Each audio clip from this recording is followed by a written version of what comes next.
nakasulod kami sa Punta Villa. Punta Villa Resort.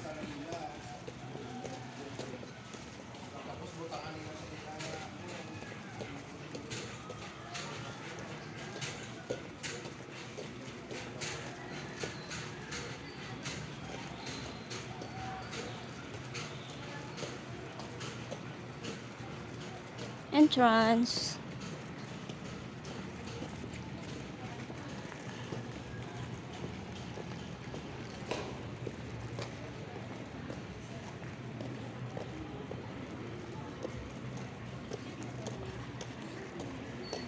Muna siya ang golden curry.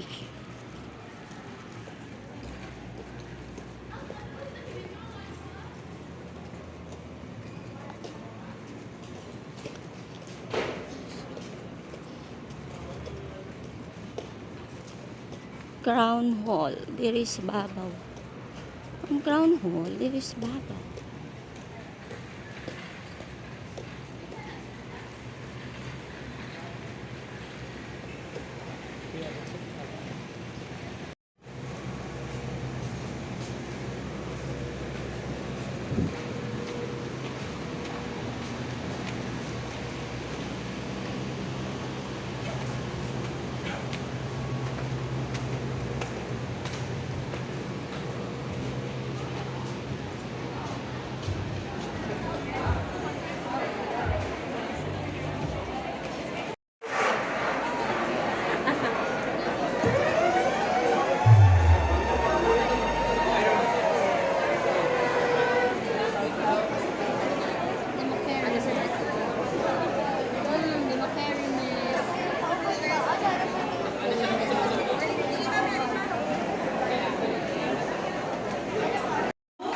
Ma'am Joni Gallardo, and I welcome you all to this Regional School Press Conference closing program.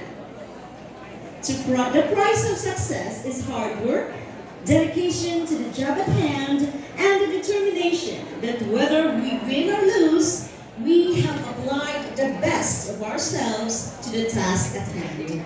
We are really glad and honored that you are here today. And to recognize you all, may I request Dr. Atia V. Londor for the acknowledgement of our participants. Thank you so much, Ma'am Joni. Good morning, Western Visayas! Good morning, champions! Wow, Energia! I am pleased to acknowledge our participants to this 2023 Regional School Press Conference. So, as I call your SDO or your division, kindly stand up and sound off your cheer and yes. Are you ready? Are you ready? If you're ready, give me 1 clap, 2 claps, 5 claps. Yes. So, we will do it in alphabetical order. So we will start with Aklan and we will end with Victorious.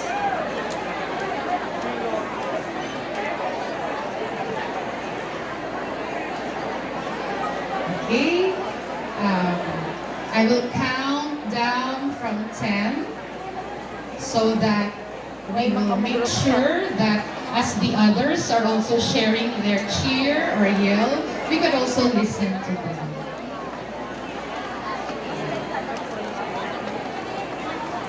So, we will begin. Mag-1 gani, ready na ka mag-listen for Aklan na ng tiki, ha? Sige.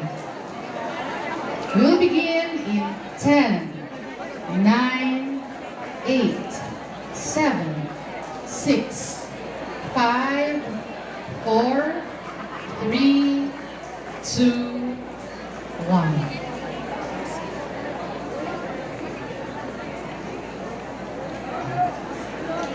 Okay, let's listen from SDO Aklan.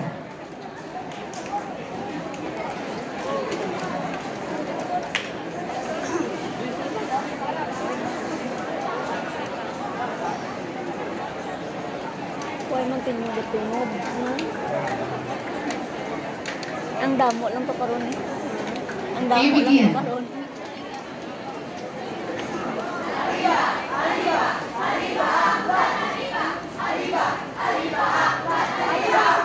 Okay. Next is from SDO Antique.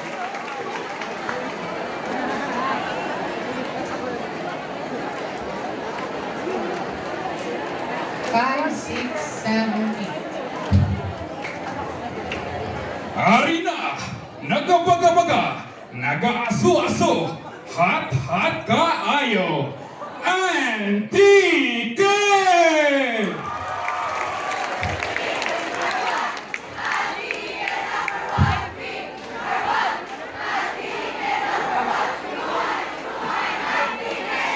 Hi, Antique. Now let us hear from SDO Bacolod City. Lagi na prepare mo ng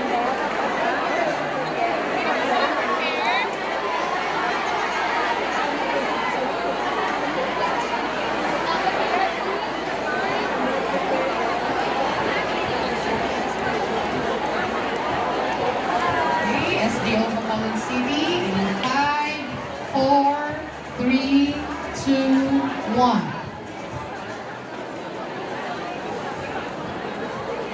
SDO Bacolod City. Shall we move on to SDO Bago City? Anybody from SDO Bago City? Okay, so ano na ang Bago City? 5, 6, 7, 8.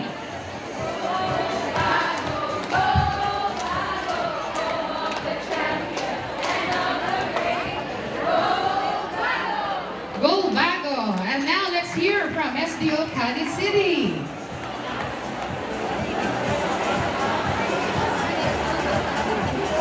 Okay. Next. We will make this fast so that hindi na maglawig ang inyong kulba, no? And then, anybody from Cadiz City? None? So let's move to SDO Cadiz. How about, as I call your SDO, readily you start and begin with your cheer or yell. SDO Capiz. Okay? Ready?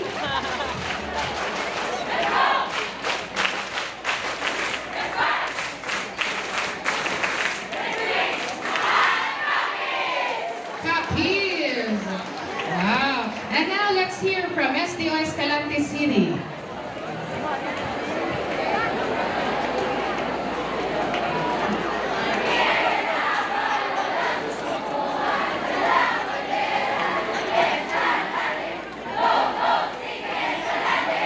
Sige Escalante. Next, SDO Guimaras.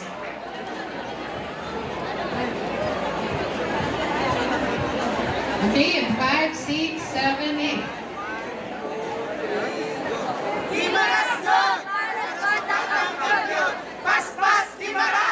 Oh, Paspas Guimaras. And now let's hear from SDO Himamaylan City. Anybody from Himamaylan? May I see your hands? Okay, they are there at the back, everybody. Okay, 5, 6, 7, 8, go!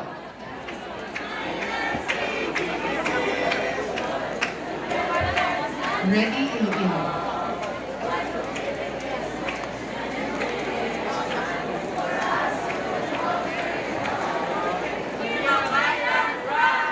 Hima Mailan, run! And now let's hear from SDO Iloilo, followed by SDO Iloilo City. Ang galing. Sunod ka lang. Karoon na. Pangibabaw, Iloilo, Mapato, kuno ang Iloilo. How about Iloilo City?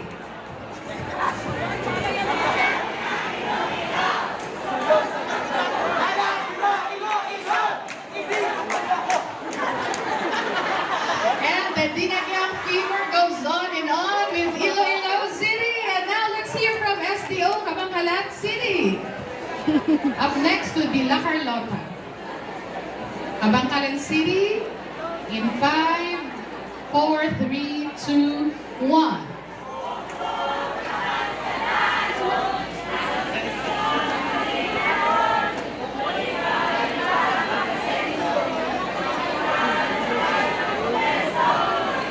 Padayon ng progreso sa SDO Kabangkalan City. Let's hear from SDO La Carlota.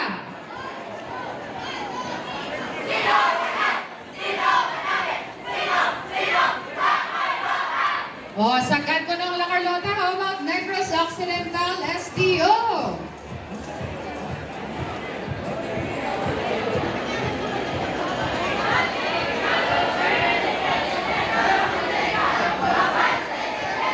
Avance Negrense, how about?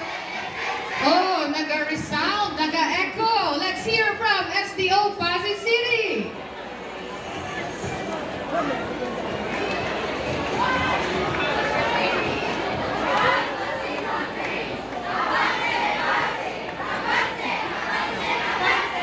Avance Pasig. Karon, avance na kita sa Rojas City.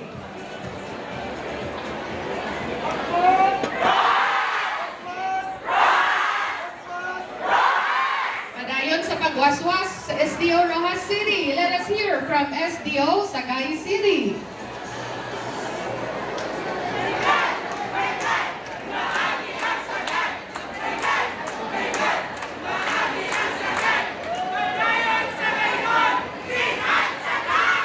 Viva Sagay! Let's hear also from SDO San Carlos City.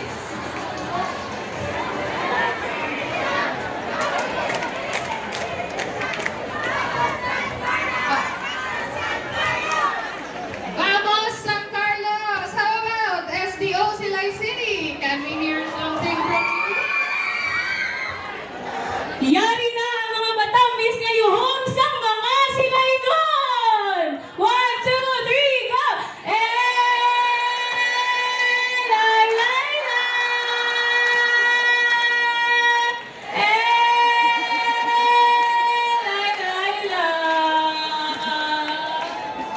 Batamis ngayong og yon silaygon!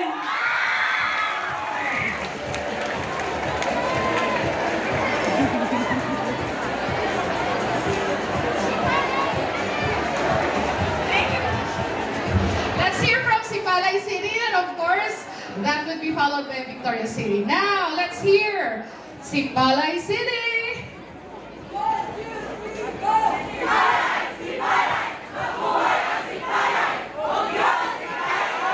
Ugyon Sipalay nun, and of course, from our youngest SDO, SDO Victoria City.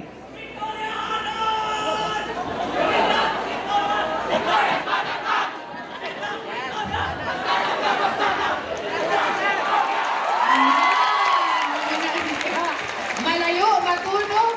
Pag nagpa-microphone, malayo gid. So, nalabot na batian sang tanan. O yun, Victoriahanon. Thank you very much, coaches and student journalists from the 21 SDOs of DepEd Region 6.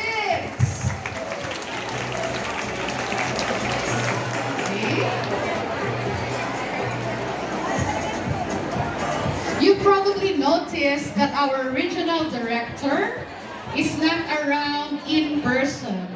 But this, we can assure you, he would not miss this day without giving his words of inspiration to our dedicated coaches and ardent student journalists. To give his message, our zealous and passionate regional director, a journalist by heart, the trailblazer, Dr. Ramir B. Oitico. Hello, Arnie. Thank you, Mylene. Thank you. Thank Good you, morning everyone. po. I don't know if my audio is okay. The audio is okay, Arnie. Okay. While listening and watching all of you, I could recall the time when I was still a school paper advisor, when I was more excited than the journalists. I also experienced running to the stage, grabbing awards, and And I could recall the times I engaged my journalists in the preparation months before the division press con, regional press con, and even national press con. I was able to pull them out from their respective classes and trying to convince other teachers to support, because not all teachers are supportive of journalism during our time.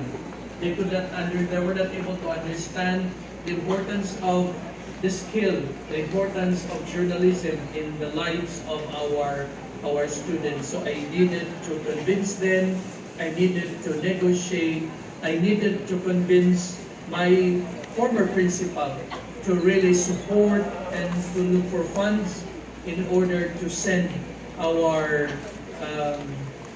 journalists to press conferences. And I even experienced caroling just to send our journalists to national press con. And it was heartwarming that even though support, the overall support was not expected, but at least we were able to produce champion journalists even in the midst of difficulties. So with that, I congratulate all the school paper advisors around. Can I request all of them to stand? School paper advisors, please. Can I request all of you to stand? And I request all the leaders to give them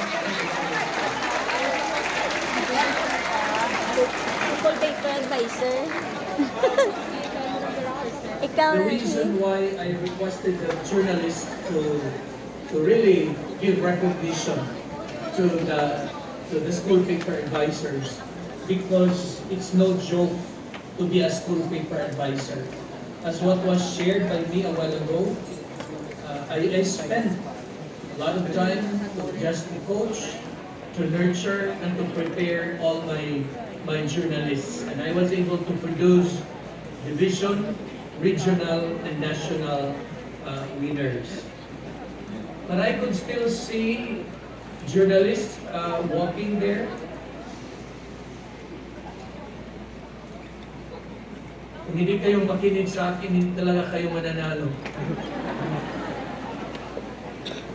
And I am emphasizing this because our theme is campus journalism to real world journalism. So there has to be transition from that campus journalism to real world journalism. If we check reality, a lot of journalists now miss that what we call responsible journalism. So there is a need for us in the Department of Education to emphasize the importance of campus journalism, because all the knowledge, skills, attitude, and values gained by our students will really catapult them, will bring them to the real world journalism. What is really journalism nowadays? During the pandemic, we were able to see the real personalities of journalists. Even people would just easily post negativities on Facebook. During the pandemic, we were able to see real people, real attitude of students, teachers, or even the community. Because kahit ano na lang ang mga pinupost sa Facebook, kahit ano na lang mga pinagsasabi, kahit ano na lang ang mga sinusulat. Because after all, the pandemic has given us the chance to project the kind of personalities that we have. So this is the goal of campus journalism, to make it more realistic so that our journalists, especially those who are in attendance today, would use that positivity in projecting the kind of values that the school paper advisors have been emphasizing. Chief Elena Gonzaga of the Curriculum and Learning Management Division has emphasized that this is not just a competition, but this is always a projection of the learnings that you gain from your engagement with your school paper advisors. Part of the theme is shaping minds from schools to societies. That again, whatever things that you learn from your school paper advisors, from your co-journalists, will somehow transform you into better individuals. That's the reason why I have chosen topics. I requested the CLMD to take note of the topics that I suggested because I am not allowing the control of one person only in this competition, so that we can expect a positive impact on this press conference. I am, whether even if I am not physically present there, I am looking into how the press con is being managed. Because we all know that we will just choose the best. During our time, there were, I think, 7 regional winners who will advance to the national level. I think there was even a time, 10, parang 10 yun to advance to the national level. But this time, we only send the first placer for the individual categories. So that means the region shall choose the best so that we can put up a good fight in the National Schools Press Conference, which will be held in Cagayan de Oro City. So, aside from our desire to really make the campus journalism a real world journalism, and aside from the fact that we want to shape the minds from schools to societies, we also have that desire to choose the best. So I expect an honest, fair conduct of this regional schools press conference.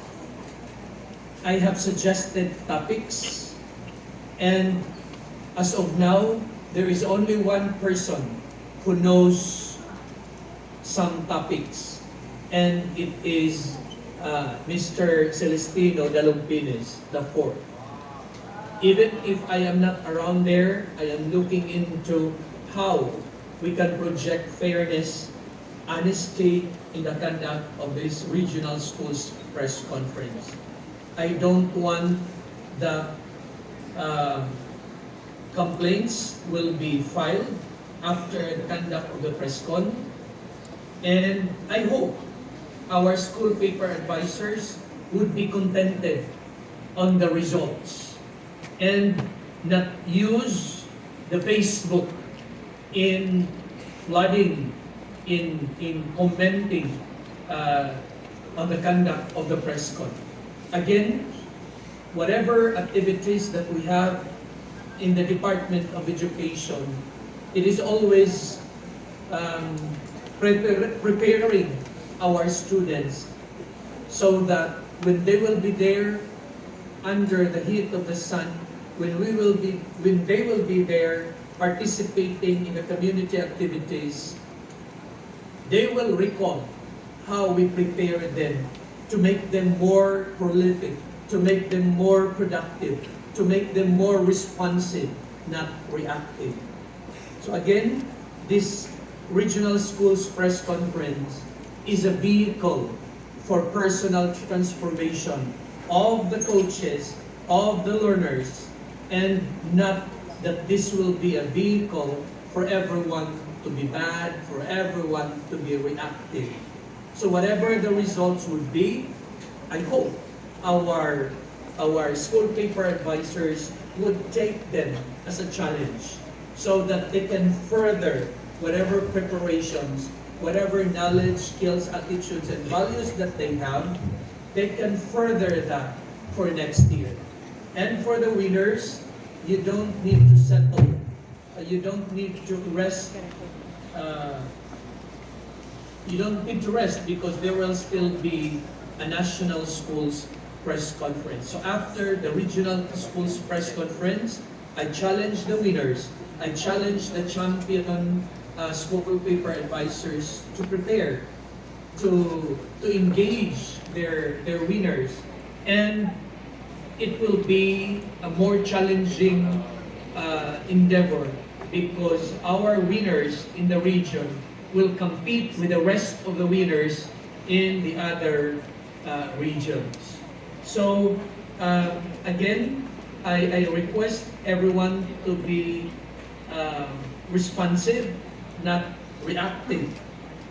The fact that you are already participants in this regional schools press conference, you are already winners in the division level. So again, if you will not emerge as winners, this is not the end of the world. Your personal transformation does not end here. So I hope that everybody would welcome whatever the results would be.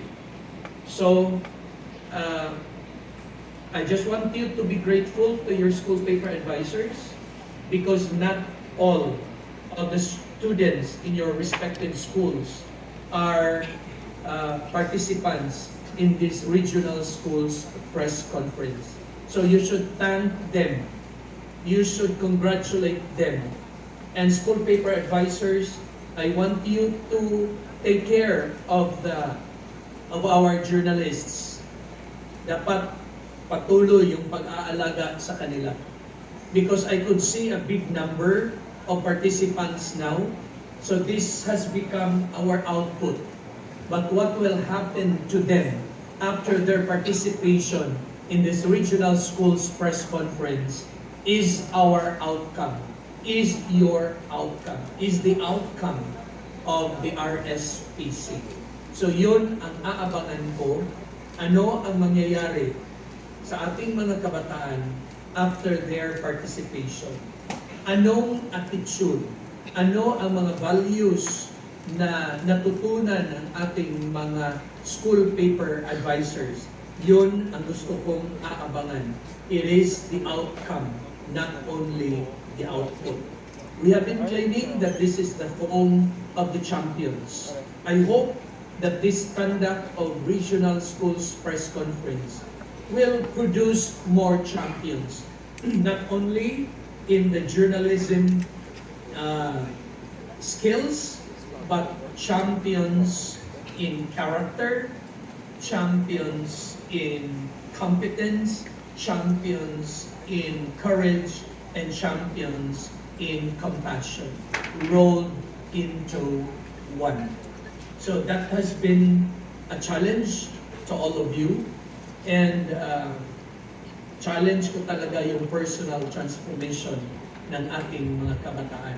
And I hope that when our supervisors there, when Dr. Gonzaga will announce the winners, I could not see rants on Facebook, I could not see negativities on Facebook, because that will always show the kind of personality that you have. If you are not declared, if you will not be declared winners, as long as there is personal transformation, that is more than receiving your certificates. How I wish I could be with you today and tomorrow, but I trust the Curriculum and Learning Management Division with the rest of the committee, the technical working group. They will be there to help me put up an honest, fair, and orderly conduct of the regional schools press conference. I will be monitoring you. I am here in Dumaguete City. I am invited to talk.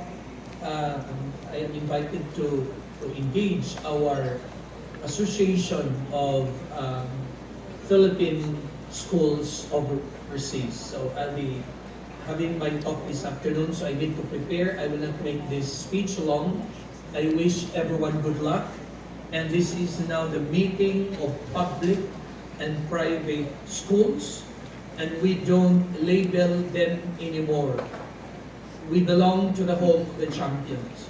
So we will not label them as public or private. We belong to one family. Can I see the hands, or can I request those who come from the private schools? Stand up, please. Private schools. Very good. So there is a number. There is that number of private schools. We give them a big round of applause, please. We sincerely thank you for your participation. And again, we don't label you anymore, public or private. We belong to the home of the champions. So again, good luck, more power to our campus journalists, more power, good luck to our school paper advisors. So what is important? Enjoy while you are in Iloilo City. Grab that moment wherein you can have enjoyment and no negativity. Thank you very much and good morning. There you have it. At those who are not happy, clap 3 times. Meron palang hindi maligaya ngayon. And thank you for being honest because journalists are honest. Agree? Ayan, agree sila. This is the day, or this is the moment, or the most awaited moment of showcasing of talents and skills. It is always the situation that we are going to determine the best which will represent DepEd Regional Office to the National Press Conference. I would like to extend my gratitude and congratulations to those who will represent the region to the next level.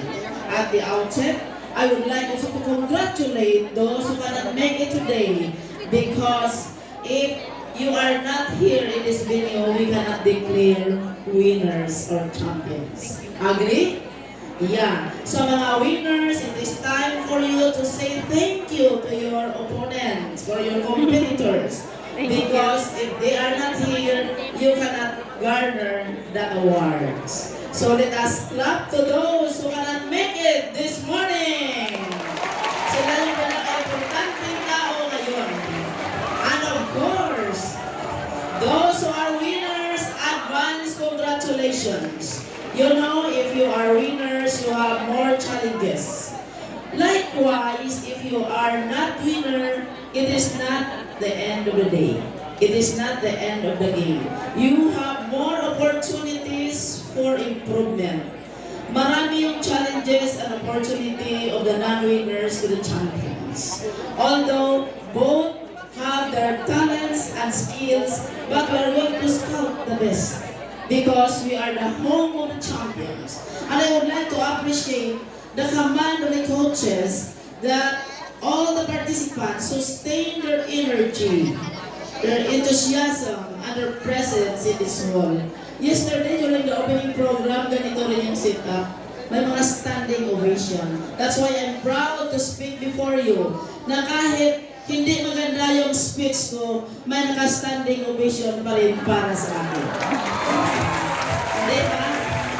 Likewise to the losers later on, or to those who cannot make it, don't worry, standing ovation pa rin sila sa inyo. So yun ang mga sado, madamong salamat sa inyong mga sweethearts, sa mga coaches nato, that allows you to be here in Punta Villa since Friday, Saturday, Sunday, may extension pa tomorrow, Monday. Meron pa ba? And also to the parents who extended their financial and their love and their efforts to let their children be in this venue to showcase their talents. You know, ang mga judges kagabi sabi nila, parang nalito sila kung sino yung the best because what you have exhibited are all worth exhibiting to the regional level. But we have hired judges who are meticulous enough to choose the best of the best. Yan. So, shall we clap our hands to our future representative to the national level? Winners! Region 6, Western Visayas! Are you ready? Alright! Our winners will receive a certificate of recognition, and the first place will automatically proceed to the National School Press Conference in Cagayan de Oro. First, allow me to read the certificate of recognition.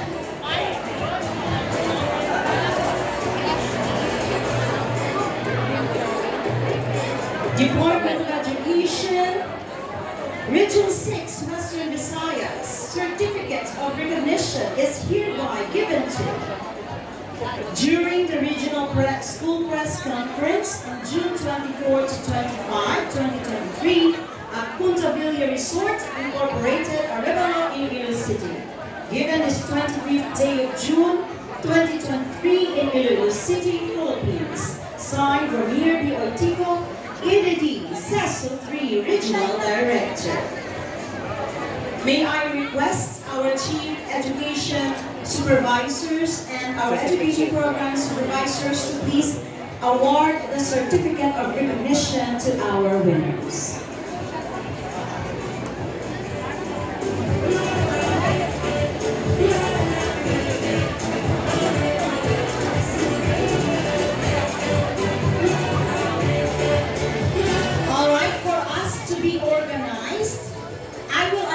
First, the 5th to first place winners.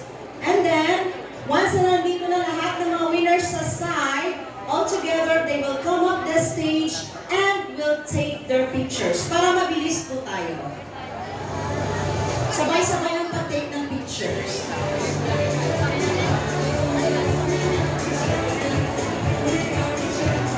You will receive your certificate and then stand na lang po muna tayo sa side. Wow, mga certificate mo.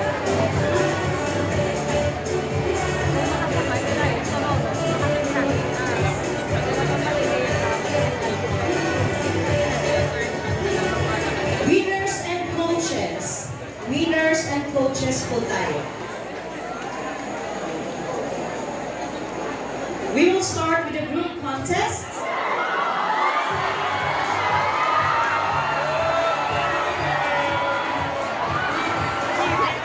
National High School.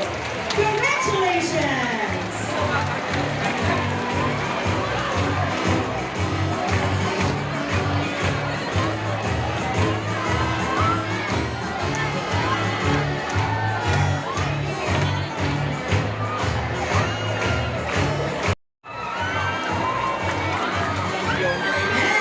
First place goes to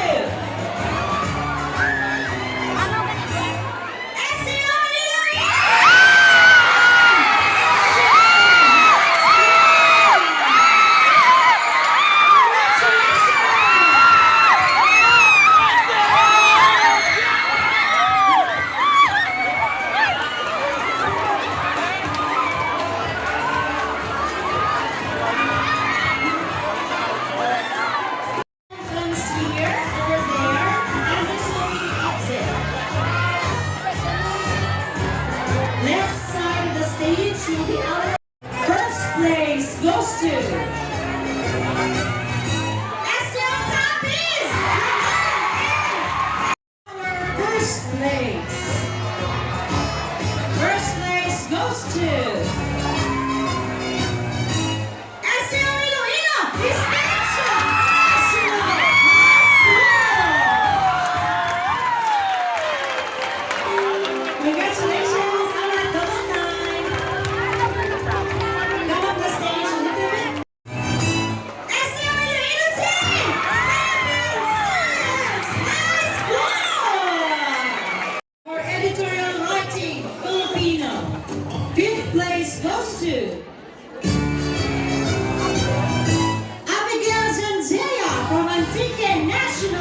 School.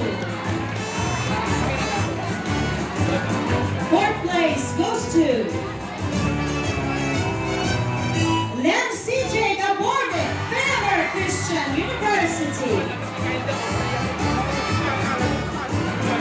Third place goes to Ellen Faye Aniago, Philippine Science High School.